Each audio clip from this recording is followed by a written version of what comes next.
The Legend of Zelda is a series of games that has deep elemental affinities, with magical sages, a wide variety of environmental biomes, and the classic, sometimes infamous, themed dungeons. All of that got me thinking, what would it look like if we took Zelda and combined it with another Nintendo franchise with close ties to the elements? So that's why today we'll be seeing how fast you can touch every Pokemon elemental type in Tears of the Kingdom. Alright, so for this challenge, I will be counting anything that I can touch while in control of Link. So basically, no touching that happens during cutscenes. As for determining what Pokemon type everything is in the Zelda universe, some are pretty self-explanatory, like rock, ground, and water here at the beginning of the game.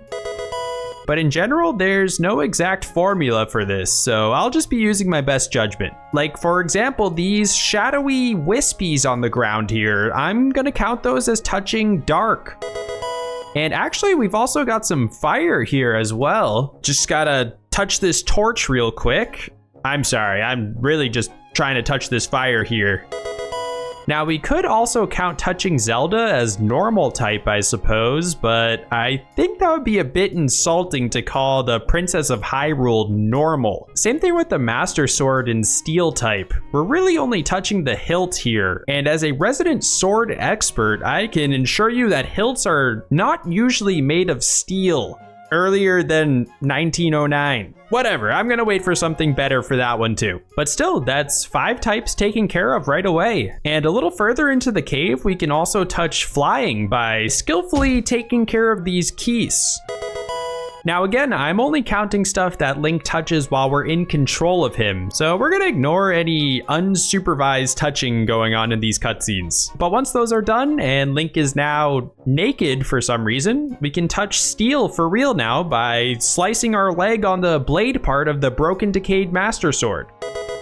Alright, let's continue on through these ruins until we eventually find some little baby palm trees. I suppose I could count this stuff for grass, but I want the real good old-fashioned stuff outside. So we're gonna keep making our way through and over to this chest near the end here. While the chest itself is more of a rock type, I would say, the mini skirt inside I'm gonna go ahead and call normal. And now that we're a little more aerodynamic, I'm gonna go ahead and jump off this cliff. Ah, look at that. You're lucky I can't touch you yet. All right, on the ground now, we can grab a stick and touch some of this beautiful, tall, yellow grass. From there, we can take on this construct here, which I will count as fighting type. I know this guy isn't the most skilled martial artist out there, but his sole purpose is to fight and defend its turf, so that's good enough for me. Okay, so we're making pretty good progress here. Let's keep moving along and talk to a different robot who gives us a Nintendo Switch. And while this is powered by something, I'm not sure if we can clearly say that the source is electricity. So I'm just gonna tuck this into my skirt and continue on. All right, let's jump face first into a body of water now, then start heading towards the Temple of Time, making sure to not get distracted or slowed down along the way. Then after a cutscene and making our way to the first shrine of the game, we encounter the Spirit of Rauru. Now, I would consider this as touching either Ghost or Psychic, but again, we're not counting anything that happens within a cutscene. But luckily, he does bestow upon us the power of levitating and gooping things together, so I will consider that as touching Psychic. And actually, not too long after finishing up the shrine, we can touch our ghost friend for real this time. Not much further ahead from there, we can also touch Bug by cutting some grass to reveal a restless cricket. All right, now I'm just gonna follow this big bird because, I don't know, he just seems trustworthy. He seems like he knows where he's going. Okay, I don't think he actually knew where he was going. This is what you get. Anyways, we only have a handful of types left to touch at this point, so let's continue by sailing across the Great Sky Lake. I don't know if putting on 2 sails actually makes it faster, but it's my boat and I think it looks cool, so we're rolling with it. After completing the second shrine and making our way into this cave here, let's go ahead and kill this big glowing frog for really No reason in particular. It does drop what appears to be a snowflake, but upon further inspection, it looks more like a gem with leaves sticking out of it, so I'm not going to count this as touching ice. The good news is that after another sailing adventure and some rock climbing, we can touch some of the real stuff just a little later on. And with that, that's pretty much all we can touch up here on Tutorial Island. So let's just speed run through the rest of this by climbing. Okay, we're going down. I think the issue is that these logs weren't lined up properly. So if, oh, okay, just stop rolling. Stop, please. Stop. All right, so we did lose a little bit of time with that, but I think this should work now. Okay. I don't know what's going on. I promise I normally don't have trouble with this part. So yeah, let's speed run through the rest of this by completing the third shrine, briefly stopping at this dispenser to grab some wings and fan capsules, which we'll need for later, then fly back towards the Temple of Time. You're lucky I still can't touch you yet. But after touching a giant golden tear, all that's left to do is complete one more shrine so we can get a life, open this big door, and free fall down to the ground to touch the 4 remaining types.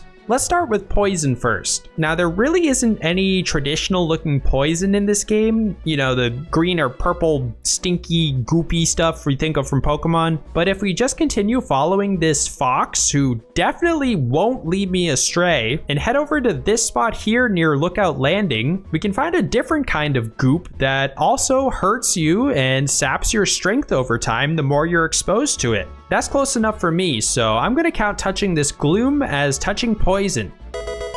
Now let's run a bit north into Lookout Landing, talk to Purah, making sure to listen very closely to everything she's saying, then start making our way up towards the castle. You know, the first time I got to these doors, I didn't realize you could use Ultra Hand to open them. I literally just climbed around them without thinking twice about it. Anyways, let's talk to Haas, watch Zelda spontaneously combust, then warp back down to Purah again to get the paraglider. And with the glider, we're actually going to teleport back up to Tutorial Island now. The reason for that is because there's a nearby sky island that has fairies on it, which means it's time to take out the wing and fans we got earlier, create the perfect aircraft, and experience the magical wonder of flight.